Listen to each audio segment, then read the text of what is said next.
Hola. Hoy he colocado la cámara fatal hoy, pero creo que se va a quedar así. Bueno, espero que estéis súper bien. Yo os traigo de nuevo esta lectura de Freud, que si no me equivoco ya he hecho 3 lecturas previas en el canal. O sea que si os interesa y no habéis escuchado los vídeos anteriores, lo tenéis por el canal. Tengo un poco de confusión porque no tengo marca página, pero bueno, podría haberle puesto un trocito de papel o algo.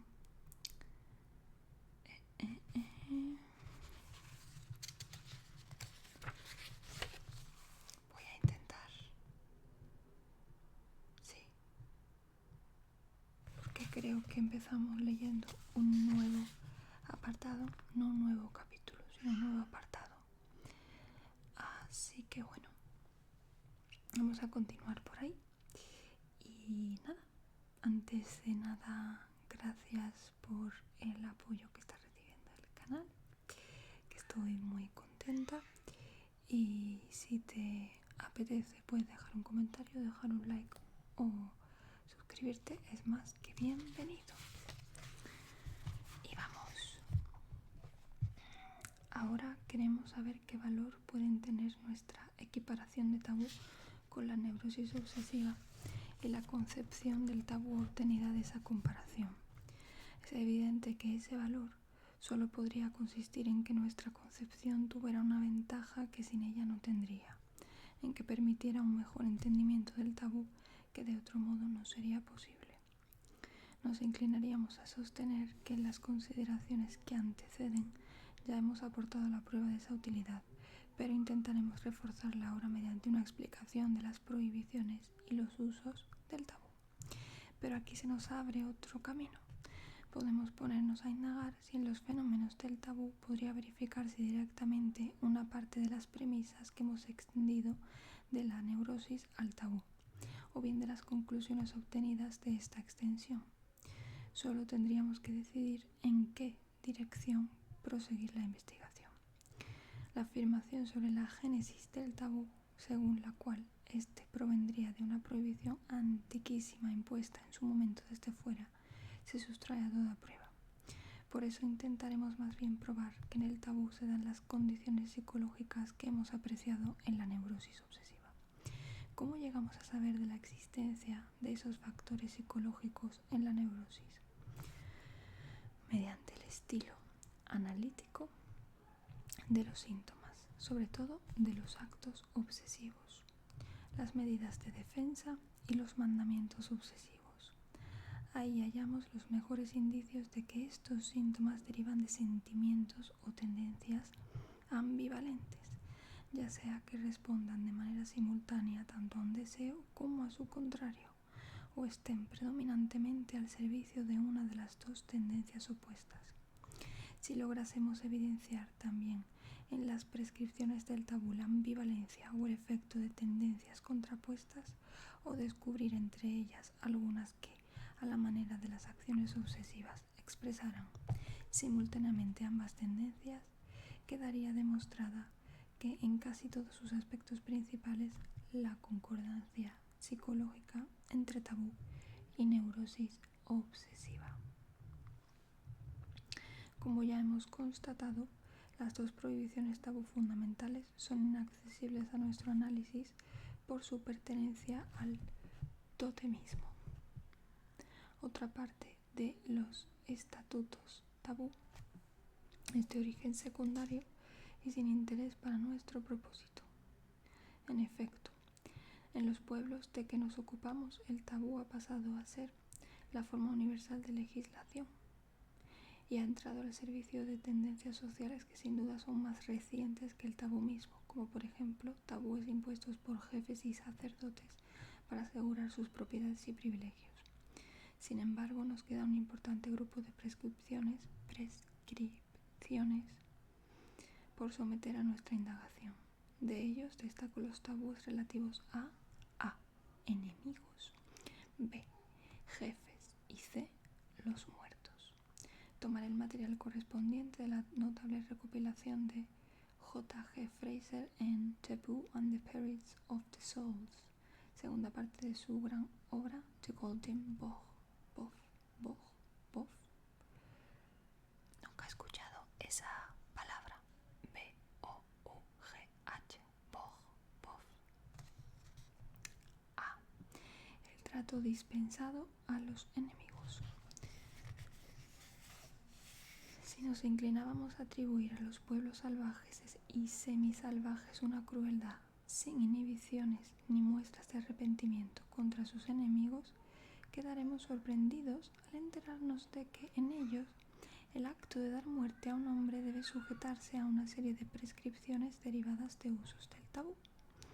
Estas pueden fácilmente dividirse en cuatro grupos. Según exijan: primero, reconciliarse con el enemigo muerto; segundo, restricciones a quien lo mató; tercero, acciones expiatorias o purificaciones de este último; y cuarto, determinadas prácticas ceremoniales. Lo incompleto de nuestras informaciones no nos permite conocer con certeza si tales prácticas del tabú en los pueblos en cuestión son universales o aisladas, pero ello es indiferente para nuestro interés por estos hechos. Sea como fuere, podemos aceptar las hipótesis de que se tratan de usos muy extendidos y no de rarezas aisladas. Las prácticas de reconciliación en la isla de Timor, cuando una horda guerrera regresa victoriosa con las cabezas de enemigos muertos, son particularmente significativas, porque también el jefe de la expedición queda sometido a severas restricciones. Tras el solemne retorno de los vencedores, se ofrecen sacrificios para apaciguar el alma de los enemigos, pues, de otro modo, la desgracia se abatiría sobre los vencedores. Se ejecuta una danza acompañada de un cántico en el que se llora al enemigo muerto y se le implora su perdón. Aquí hay mucha ambivalencia, ¿no? No nos guardes rencor porque tengamos tu cabeza aquí con nosotros. Si la suerte no nos hubiera favorecido, quizá nuestra cabeza estaría ahora colgada en tu aldea. Te hemos hecho un sacrificio para apaciguarte. Ahora tu espíritu puede estar tranquilo y dejarnos en paz. ¿Por qué fuiste nuestro enemigo? ¿No habría sido mejor que hubiésemos sido amigos? Entonces tu sangre no habría sido derramada ni te habríamos cortado la cabeza. Claro, conciso y sin más, ¿no? Algo semejante hallamos entre los Palu de las Célebes, y los Gaya ofrecen sacrificios a los espíritus de los enemigos muertos antes de regresar a la aldea. Otros pueblos han hallado el medio de convertir en amigos, guardianes y protectores a los enemigos después de matarlos. Este medio consiste en tratar con delicadeza su cabeza cortada, como se glorian de hacerlo muchas tribus de Borneo. Cuando los Dayak del mar de Sarawak vuelven de una expedición guerrera trayendo consigo una cabeza, le dispensan durante meses el más rebuscado trato afectuoso y le dirigen los más cariñosos apelativos de los que dispone su lengua. Le introducen en la boca los mejores bocados de sus platos, golosinas, cigarros. Una y otra vez le ruegan que odie a sus anteriores amigos y de todo su amor al nuevo huésped, que ahora es uno de los suyos. Estaría muy equivocado quien atribuyera a la mofa participación alguna en este trato que nosotros encontramos macabro. En varias de las tribus salvajes de Norteamérica ha llamado la atención de los observadores el duelo por el enemigo muerto y con la cabellera arrancada. Cuando un Choctaw había dado muerte a un enemigo, empezaba para él un duelo de meses, durante el cual se sometía a serias restricciones. El mismo duelo hacían los indios Dakota. Cuando los Osage, o no sé si se pronuncia Osage, refiere un informador, debían lamentar a sus propios muertos, hacían duelo también por el enemigo, como si hubiera sido amigo. Qué interesante, súper interesante. Pero Antes de considerar otras clases de prácticas del tabú en relación con el trato a los enemigos, debemos precavernos contra una objeción que parece obvia. Se nos opondrá, con Fraser y otros, que la motivación de estas prescripciones de reconciliación es demasiado simple y nada tiene que ver con una ambivalencia. ¿No? Estos pueblos están dominados por el miedo supersticioso a los espíritus de enemigos muertos, miedo que no era ajeno a la antigüedad clásica y que el gran dramaturgo británico llevó a la escena en las alucinaciones de Macbeth y de Ricardo III. Qué interesante. De esta superstición se deducirían lógicamente todas las prescripciones de reconciliación, como también restricciones y expiaciones, de que luego hablaremos. En favor de esta concepción hablan también las ceremonias reunidas en el cuarto grupo, que no admiten otra interpretación que la de constituir intentos de ahuyentar a los espíritus de los muertos que persiguen a quienes los mataron. Ceremonias que consisten en golpes con escudos, gritos, bramidos y producción de ruido con ayuda de instrumentos. Por añadidura, los salvajes confiesan directamente su temor a los espíritus de sus enemigos muertos, y ellos mismos atribuyen a ese temor las referidas prácticas del tabú. Esta objeción es en efecto obvia, y si también fuera suficiente podríamos ahorrarnos nuestro intento de explicación. Más tarde nos ocuparemos de ella.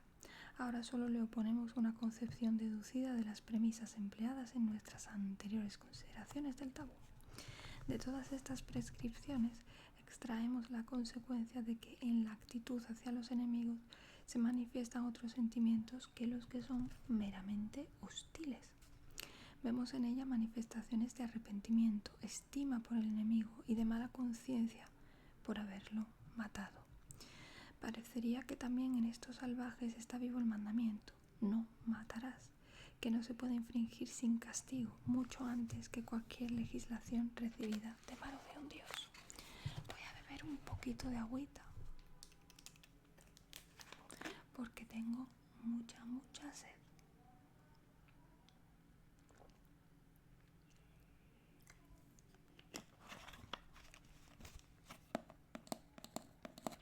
Creo que de sonido estoy bien, pero bueno, ya me diréis en comentarios si os parece que está demasiado bajo. Yo creo que no, porque en principio cuando hablo, ahora mismo en Superspoken me señala hasta la línea verde. La amarilla y la roja ya serían como que es un sonido demasiado.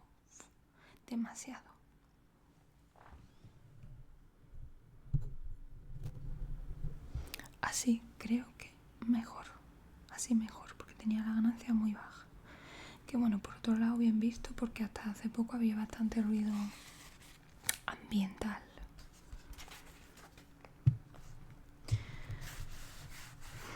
Volvamos ahora a las otras clases de prescripciones tabú.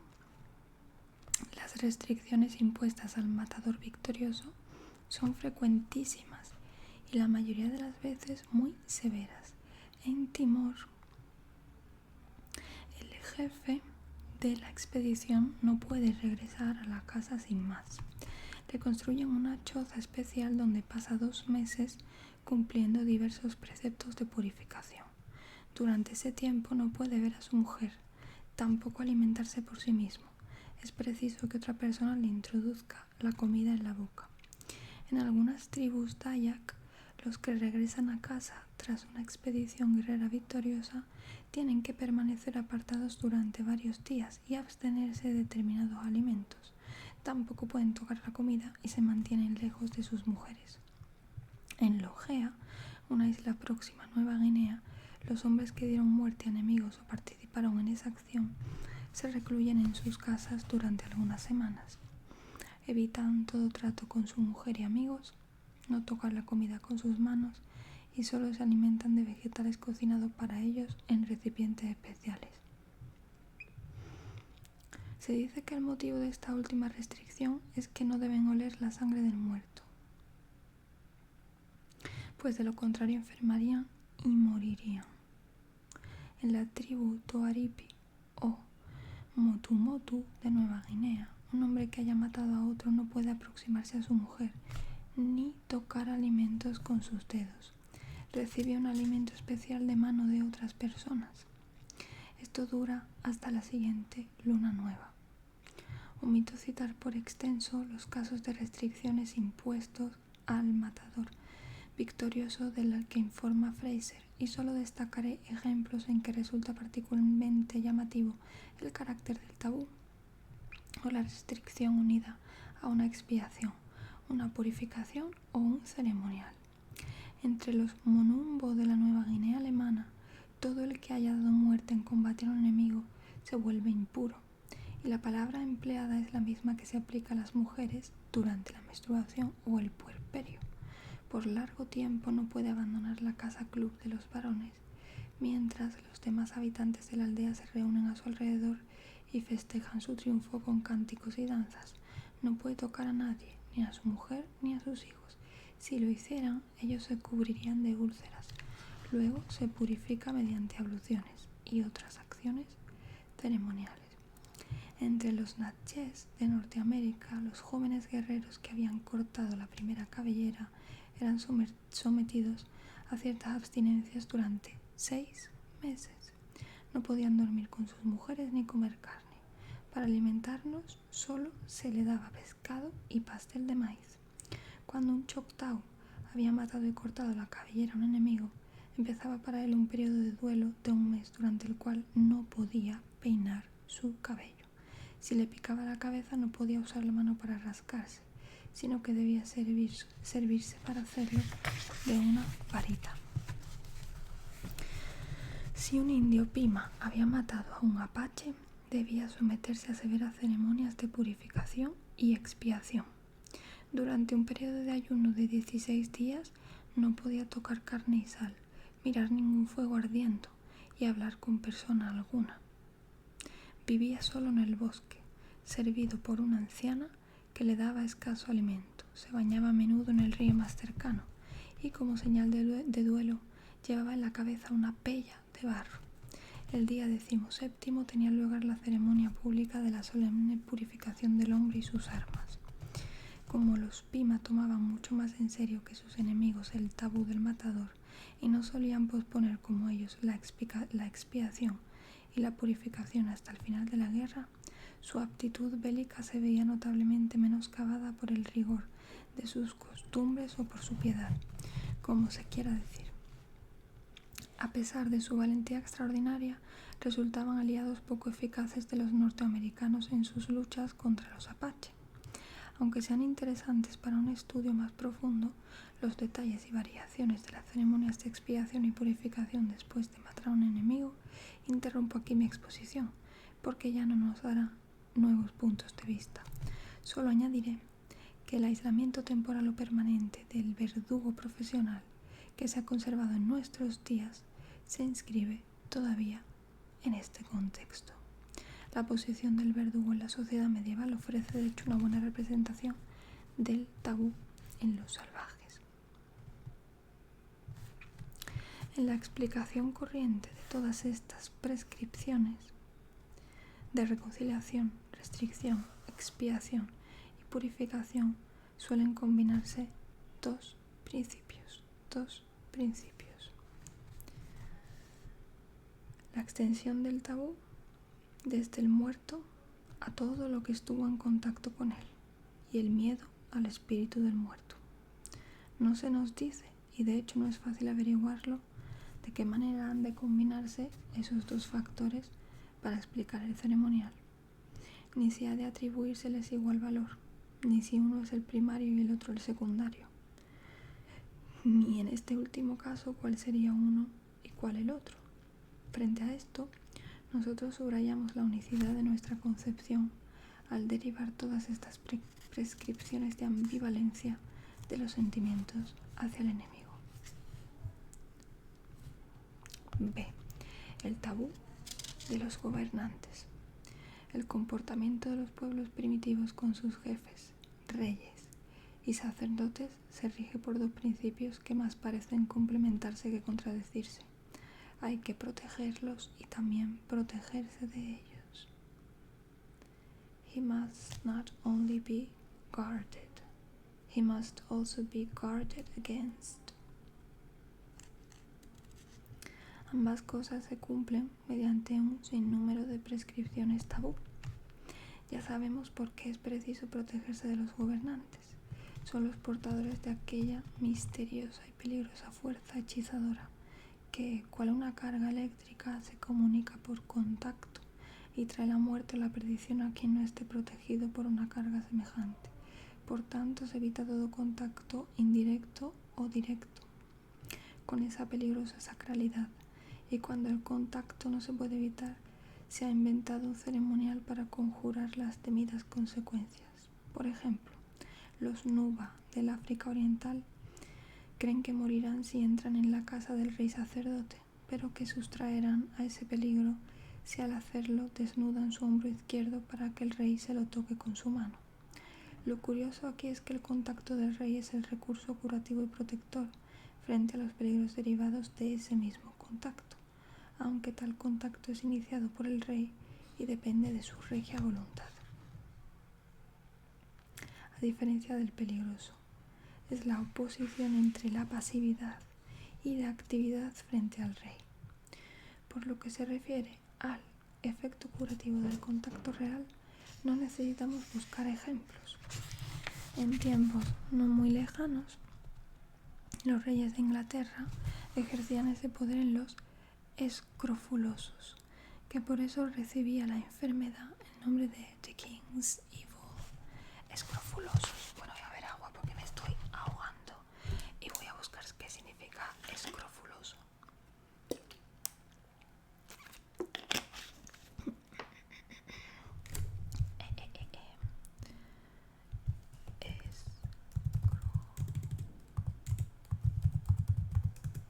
Escrofuloso.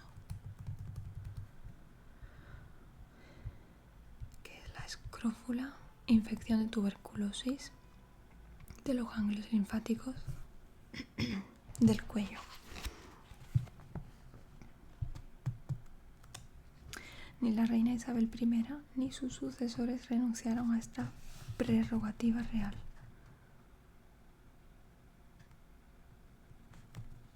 De Carlos I se dice que en 1633 curó a 100 enfermos de una sola vez. Bajo el reinado de su indisciplinado hijo Carlos II y tras la Gran Revolución Inglesa, las curaciones reales de escrofulosos alcanzaron su apogeo. Se dice que durante su reinado este rey impulsó las manos a 100.000 escrofulosos. En esas ocasiones solía ser tal la multitud de los que buscaban la curación que en una ocasión 6 o 7 enfermos hallaron la muerte por asfixia en vez de la curación. ¡Wow! El escéptico Guillermo III de Orange ascendió al trono de Inglaterra tras la expulsión de los Estuardo. Renegó de esta práctica mágica. La única vez que consintió en la imposición de manos lo hizo con estas palabras: que Dios os dé mejor salud y más entendimiento. Los siguientes informes pueden dar testimonio del temible efecto del contacto activo, aunque no intencionado, con el rey o lo que le pertenece. Un jefe de Nueva Zelanda de elevado rango y gran sacralidad dejó una vez abandonados en el camino los restos de su comida. Detrás de él, un esclavo joven, fuerte y hambriento, vio lo que había dejado y se puso a comerlo. Apenas hubo terminado, un espectador le comunicó horrorizado que había profanado la comida del jefe. Había sido un guerrero fuerte y valeroso, pero tan pronto se enteró de lo que había hecho, se desplomó, sufrió convulsiones y murió al anochecer del día siguiente. Una mujer maorí había comido ciertos frutos y luego se enteró de que provenían de un lugar sobre el que pesaba un tabú. Gritó que el espíritu del jefe a quien había ofendido la mataría sin dudar. Esto sucedió al mediodía y al mediodía siguiente había muerto. El eslabón para hacer fuego de un jefe maorí provocó una vez la muerte de varias personas. El jefe lo había perdido, otros lo encontraron y se sirvieron de él para encender su pipa. Cuando supieron quién era el propietario, murieron de terror. Nada tiene de extraño que se sintiera la necesidad de aislar a personas tan peligrosas como los jefes y sacerdotes y rodearla de una muralla que los hiciera inaccesibles. En nuestros actuales ceremoniales cortesanos distinguimos todavía restos de esta muralla compuesta de prescripciones tabú. Ahora bien, quizá la mayor parte de este tabú de los gobernantes no se reduzca a la necesidad de protegerse de ellos. Desde el otro punto de vista, en el trato que se dispensa a personas privilegiadas, la necesidad de protegerlas a ellas mismas de los peligros que las amenazan ha sido una motivación muy clara en la creación de tabúes y con ella en la génesis de la etiqueta cortesana. La necesidad de proteger al rey de todos los peligros imaginables emana de su enorme importancia para la vida de los súbditos. Es su persona la que regula literalmente el curso del mundo. Su pueblo no debe agradecerle solo la lluvia y los rayos del sol, que hacen crecer los frutos de la tierra, sino también el viento que lleva los navíos a la costa y el suelo firme donde los hombres ponen sus pies. Estos reyezuelos de los salvajes están dotados de una plenitud de poderes y una capacidad de dispensar felicidad más propia de los dioses, y en las que solo los cortesanos más serviles fingirán creer en estadios más avanzados de la civilización. En las que solo los cortesanos más serviles fingirán creer en estadios más avanzados de la civilización. Puede parecer una contradicción que personas que poseen semejante poder necesiten hallarse cuidadosamente protegidas de peligros, pero no es esta la única contradicción que se manifiesta en el tratamiento de las personas regias por los salvajes. Estos pueblos también consideran necesario vigilar a sus reyes para que empleen correctamente sus poderes. No están en modo alguno seguros de sus buenas intenciones ni de su escrupulosidad. Un toque de desconfianza se mezcla en la motivación de las prescripciones tabú referidas al rey. La idea de que la monarquía primitiva era un despotismo, dice Fraser, en el que el pueblo solo existía para sus gobernantes, no es en absoluto aplicable a las monarquías de las que aquí hablamos. Al contrario, en ellas el gobernante solo sirve para sus súbditos. Su vida solo tiene valor cuando cumple con los deberes de su cargo y regula el curso de la naturaleza para beneficio de su pueblo. Tan pronto como los descuida o deja de cumplirlos, los cuidados, la entrega, la veneración religiosa de que hasta entonces era objeto en tan generosa medida se cambian en odio y en desprecio. Lo expulsan vergonzosamente y puede considerarse afortunado si salva su vida. Antes venerado como un dios, puede acabar ejecutado como un criminal. Pero no tenemos ningún derecho a juzgar inconstante o contradictorio este cambio en la conducta de su pueblo. En esto el pueblo es perfectamente consecuente. Si su rey es su dios, piensa, debe probar que es su benefactor, y si no quiere protegerlo, conviene que otro más dispuesto a hacerlo ocupe su lugar. Pero mientras responda a sus expectativas, el cuidado que le dispensa no conoce límites, y lo constriñen a cuidarse él mismo con la misma dedicación. Un tal rey vive como emparedado tras un sistema de ceremonias y etiquetas, preso en una red de costumbres y prohibiciones cuyo propósito no es en modo alguno el de elevar su dignidad, ni menos aún aumentar su bienestar, sino que tienen por única y exclusiva finalidad prevenirlo de dar unos pasos que perturbarían la armonía de la naturaleza y podrían acabar con él, con su pueblo y con el universo entero. Estas prescripciones, lejos de servir a su bienestar, condicionan cada una de sus acciones, anulan su libertad y hacen de su vida, que supuestamente se proponen asegurar, una carga y un suplicio. Y lo vamos a dejar por aquí, página 59. Página 59. Bueno, espero que os haya gustado y que os haya parecido interesante. A mí la verdad me parece muy interesante y tengo muchas ganas de llegar a la parte en la que cuenta más las relaciones entre tabú, tótem y neurosis obsesiva. Pero bueno, llegaremos. Si te apetece acceder a más lecturas en la sección de miembros, tienes unas cuantas.